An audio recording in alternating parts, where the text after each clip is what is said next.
Обвинителството на брифинг со новинарите денеска обелодени детали за, како што велат, финансиски криминал од невидени размери, тежок 90 милиони евра, во кој првоосомничен е струмичкиот бизнисмен Ристо Крмзов. За тоа каква била шемата на ова здружение криминално, во живо го прашувам Зоран Јаневски. Денеска на брифинг со новинарите обвинителството за гонење на организиран криминал и корупција информираше како се била схемата која што на бизнисите на Крмзов му донеле сума пари од над 90 милиони евра. Според обвинителството, целиот случај се одвивал околу продажба на делове на просторот што се наоѓа во неизградени згради. Неколку пати имотот се препродавал помеѓу 15 фирми за кои од обвинителството велат дека се сите блиски до Крмзов.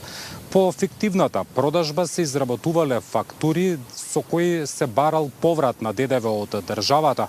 Иако повратот бил остварен, продолжувала продажбата, а како што велат од обвинителството, неколку пати истиот имот се препродавал помеѓу овие 15 фирми.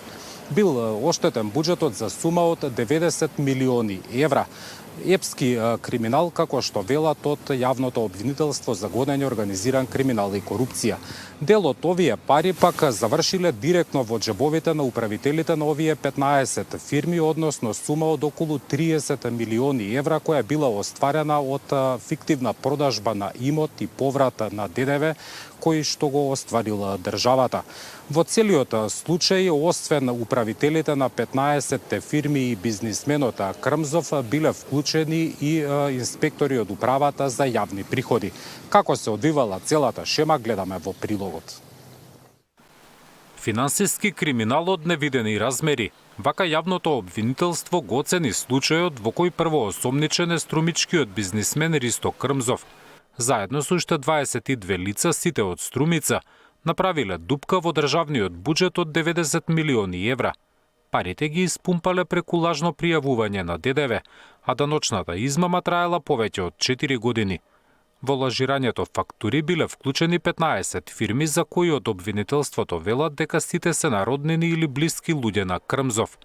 Информациите за работата на злосторничкото здружение денеска на брифинг ги споделија републичкиот обвинител Коцевски, шефот на одделението за организиран криминал Бази и обвинителката која цели 9 месеци ја водела пред истрагата Верица Бержецка-Крстевска.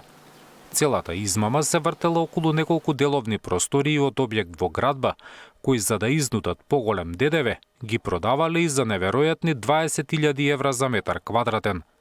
Начинот на сторување на овие кривични дела е преку склучување на фиктивни договори за купо-продажба на недвижен имот, кој во најголем дел од случаите не е воопшто во сопственост на продавачот, без да се спроведат во катастар, без да се платат даноци кон општината, едни исти неколку деловни простории се препродавани за енормни износи.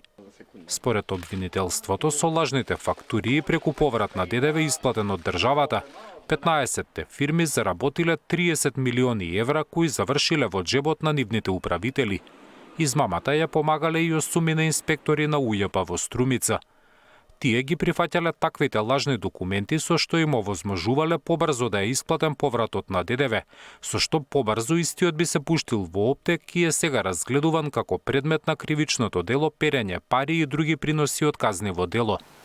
Инспекторите на УЈП според истрагата на обвинителството се гонат за несовесно работење, додека другите 15 и нивните фирми за злосторничко здружување, даночна измама и перење пари. Додека трае истрагата, имотот на фирмите е замрзнат, а се барала и втора хипотека, бидејќи дел од објектите веќе биле под хипотека на комерцијални банки. Од вчера пак Крмзов е во 30-дневен притвор одреден од кривичниот суд за побарање на обвинителството. Зоран, освен притворот за Крмзов, дали има определени мерки и за други лица? Да, по отварање на истрагата во текот на вчерашниот ден од обвинителството за гонење на организиран криминал и корупција, притвор е побаран за уште 2 лица, како што информираа од Скопскиот кривичен суд, е одредена оваа мерка притвор, па практично за целиот случај во истражниот затвор во Шутка од вчера се 3 лица во притвор. За останатите осомничени, односно 20 побарани се мерки на предпазливост, како што е забрана за издавање на патна исправа, одземени им се патните исправи и тие треба редовно да се јавуваат во судовите каде што живеат. Тино? Да, Зоран Јаневски во живо за, како што велат од обвинителството, финансискиот криминал од скандалозни размери.